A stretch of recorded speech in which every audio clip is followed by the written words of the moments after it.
प्रयोग पंजीकृत। कोरोना और लॉकडाउन की वजह से बच्चों के स्कूल बंद हैं। इस दौरान बच्चों की ऑनलाइन पढ़ाई जारी है। कोरोना के दौरान बच्चे घरों तक ही महदूद हैं। ऐसे में बच्चों की जहनी सेहत को बरकरार रखने के लिए गाजियाबाद के ध्रुव शर्मा मुफ्त में ऑनलाइन योगा सिखा रहे हैं। वसुंधरा कॉलोनी के रहने वाले ध्रुव शर्मा एक बैनुल-अक़वामी सतह के योग इंस्ट्रक्टर हैं। ध्रुव शर्मा की इस पहल में बच्चों के साथ साथ उनके वालिदैन भी योग सीख रहे हैं। मैं एक अंतर्राष्ट्रीय योग खिलाड़ी हूँ। मैंने कई अवार्ड और वो पाए और मेडल्स पाए हैं।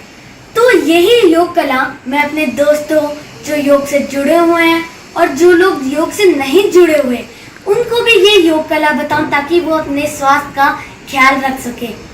इसलिए मैंने अपनी योगा क्लासेस स्टार्ट की, जिससे मुझे बहुत अच्छा रिस्पांस मिलने लगा। कई लोग ज्वाइन करते थे।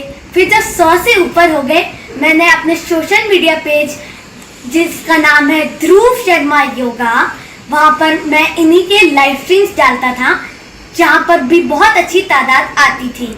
और हाँ, मेरा तो हमेशा से एक सपना है कि अंतर्राष्ट्रीय योग दिवस 21 जून को मैं श्री प्रधानमंत्री मोदी। तेलंगाना में गुज़िश्ता 10 दिनों के दौरान कोरोना मुतासरीन की तादाद